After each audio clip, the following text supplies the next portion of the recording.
أعوذ بالله من الشيطان الرجيم بسم الله الرحمن الرحيم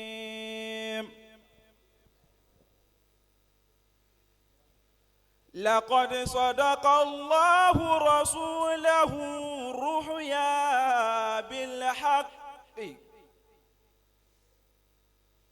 لتدخلن المسجد الحرام إن شاء الله آمنين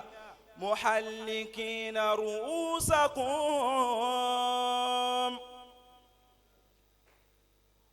ومقصرين لا تخافون فعلم ما لم تعلموا فجعل من دون ذلك فتحا قريبا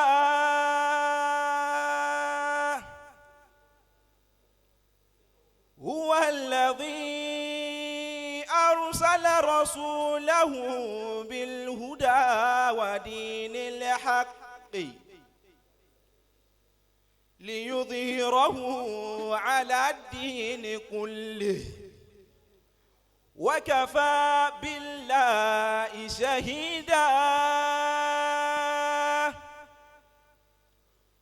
محمد رسول الله محمد رسول الله محمد رسول الله والذين معه أشداء على الكفار رحماهم بينهم تراهم ركعا سجدا يبتغون فضلا من الله ورضوانا سيماهم في وجوههم من أثر السجود ذلك مثلهم في التوراة ومثلهم في الإنجيل كزرع أخرج شطأه فآزره فاستغلظ فاستوى على سوقه يعجب ضراه ليغيظ بهم الكفار وعد الله الذين آمنوا وعملوا الصالحات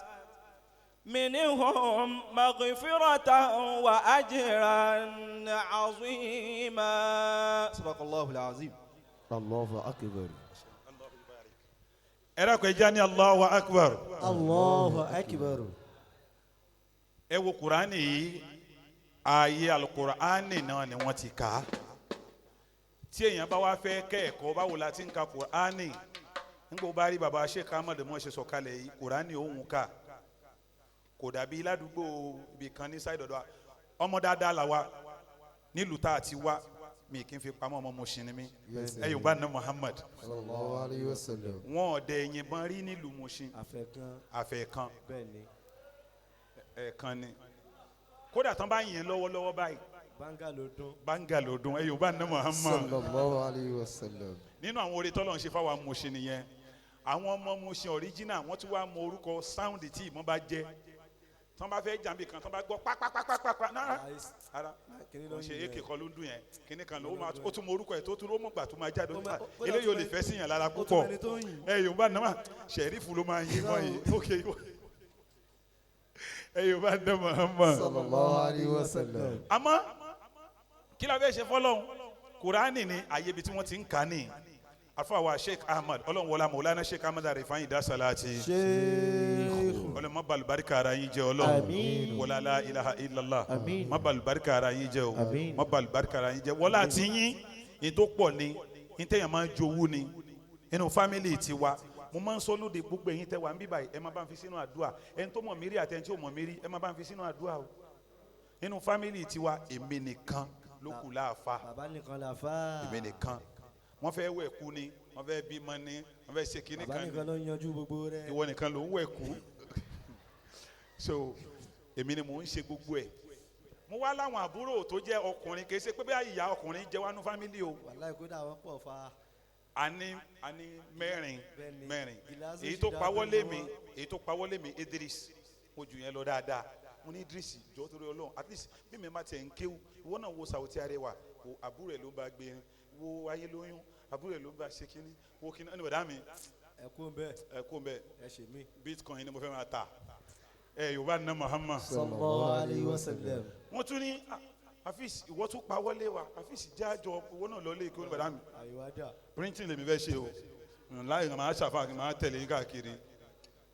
èyí Muh'd tó tún tẹ̀lé mi gbà Muh'd ìwọ tiẹ̀ tún jọ dáàdi wa dáadáa jẹ mí lọ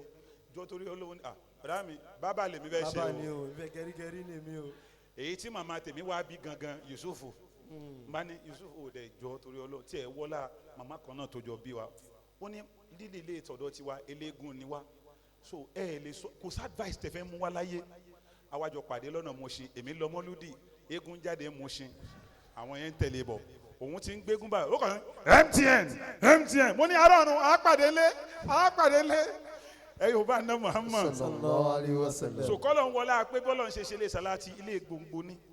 ilé táwọn àfa jáde bẹ́ẹ̀ kọ́lọ̀ ń ṣe lé tiwa náà nílé gbòǹgbò àmín. o ò ṣe àmì ẹ̀ dáadáa àmín. ìjọ tẹlomi ti kú ní àfa àti tánu ọ̀ràn wọn ni ò sí o gbọ́dọ̀ ní lọ́rẹ̀ẹ́ o gbọ́dọ̀ ní fámìlì báwo ló fẹ́ ṣe láì má láfa kò pọ́síbù o dẹ̀ fẹ́ ráyé gbé àbúrò pé àwọn àfa tìbí là ń sọ àwọn àfa mọ̀ bá lóde wọn jẹun là ń sọ ni àwọn àfa tí wọ́n dóko táwọn èèyàn máa lọ tọrọ pé ẹ dákun ẹ ṣàánú wa